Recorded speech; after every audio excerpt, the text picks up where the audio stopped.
Hey guys, Dave from Nerdarchy, 4 Nerds by Nerds, hanging out with some nerds. Nathan Nerdarch. Nerdarch is dead. Today we go over our top 10 tiny terrors for 5th edition Dungeons & Dragons.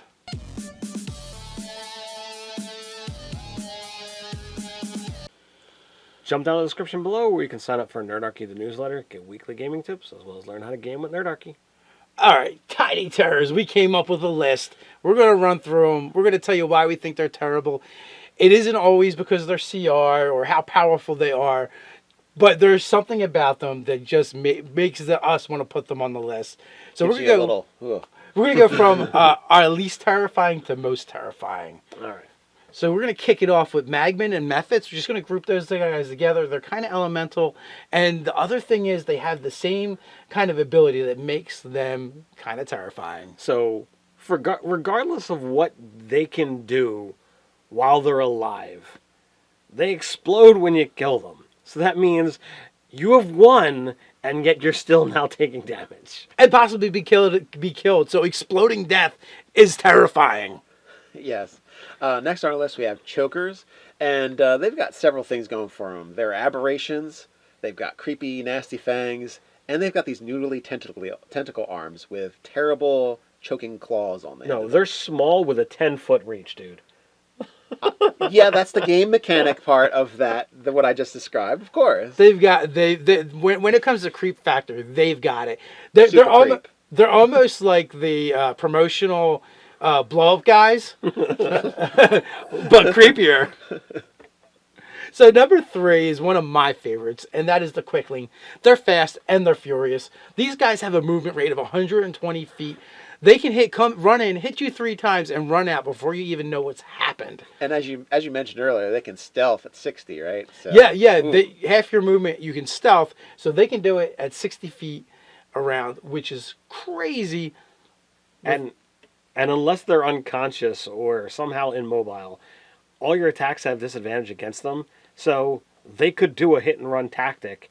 And since most people can't move 60 feet and still be able to attack, they could literally move in 60, as you said, attack, move out, and you can't get to them with a melee attack. Right, you could take your one attack against them for your attack of opportunity, for your reaction. You're really going to have to take some planning and figure out how to deal with these guys, how to handle them. And not only that, they have evasion. So that means your area effect spells, they have a really good deck. So there's a possibility they're going to overcome that. And worst case scenarios, they're going to take half. Now, they're a little weak. They have low hit points.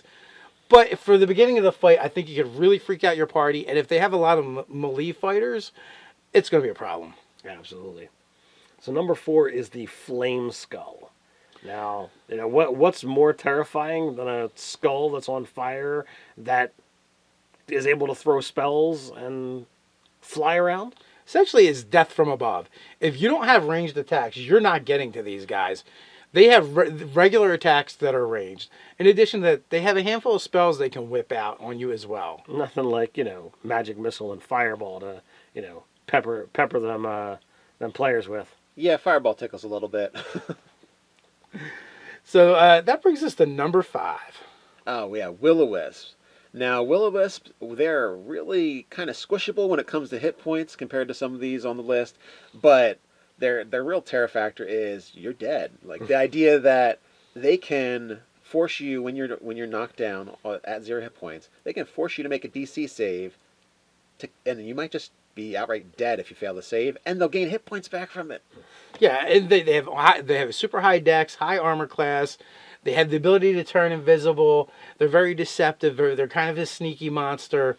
So yeah, Will-O-Wisp are definitely terrifying and creepy. And let's not, forget that they've got the creep factor of, hanging out in swamps and luring people to their deaths and all of that, ickiness that goes with the lore of them as well. Oh, absolutely.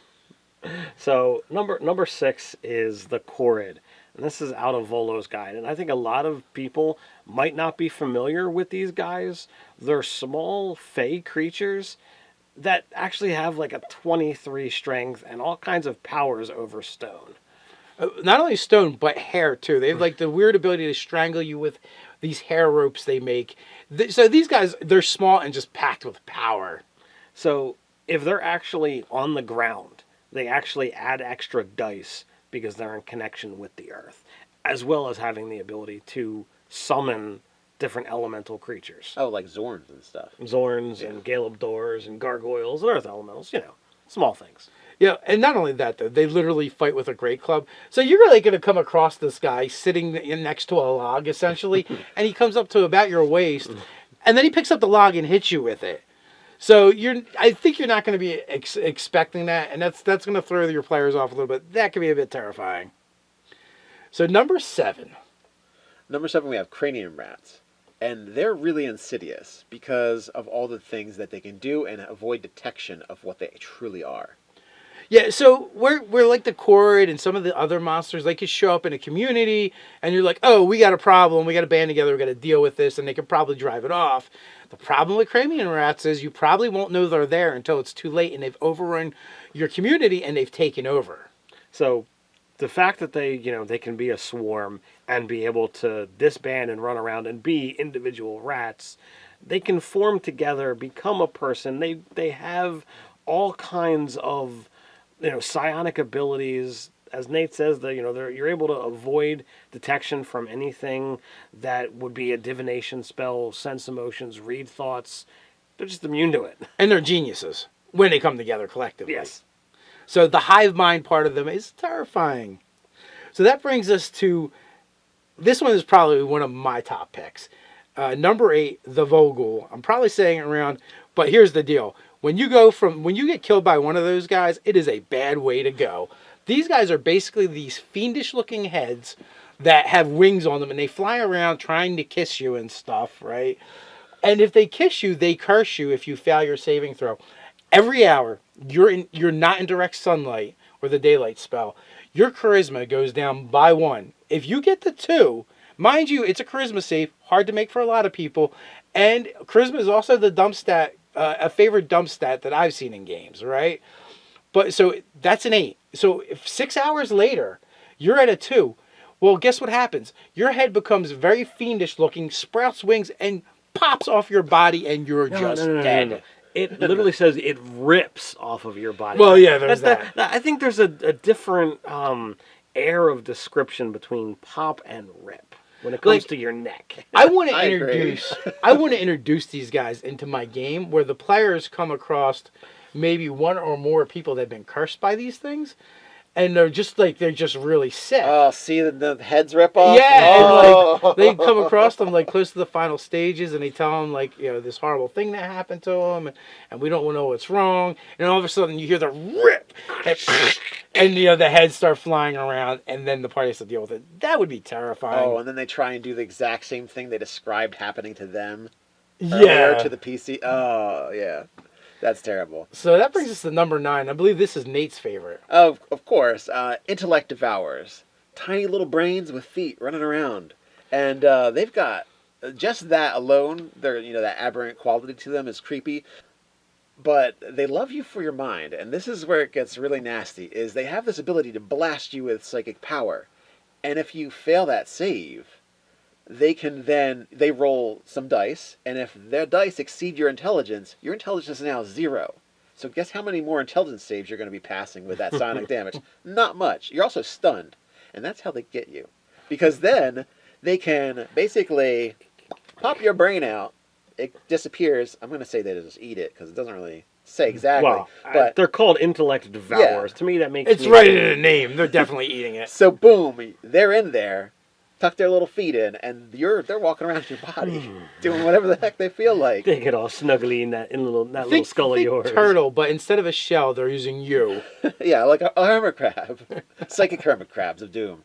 And so on top of that, you can't get them out without probably killing the host. Would probably have them leave, but you can't. You have to wish them out, and then they teleport outside the body, and they're happy and fine and dandy. Worst house guest ever. Yeah, and if your brain's not restored, pretty much immediately, you're dead. All right, so number 10. This is kind of where I'm going to go for the top of the terrors, and that's the Demi Lich, because it's a freaking Demi Lich.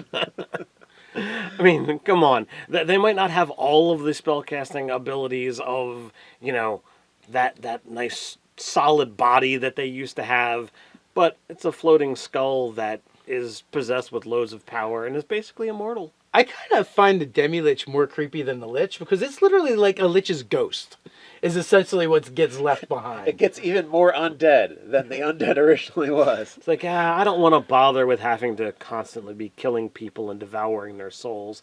I just want to exist in this, pseudo powerful stage as just a skull and Some power. bones. I'm going to go wander the astral plane. I think that's kind of what happens. And then, like, you disturb them and they come back and wreak havoc upon you. So that is our top 10 tiny terrors. And by tiny, we mean not necessarily tiny size, but small or smaller that could really be nightmares for your players, or they're just creepy, or they're just terrible in some other way. But the question is, guys, did we miss anything? Should there be something else on this list? What makes your list? There's a place for it. It's the comments below. While you're at it, like, share, and subscribe. If you want to find out where we got these tiny terrors from, you can check out the links below for the books. Or you can check out the website over at nerdarchy.com. So until next time, Stay nerdy.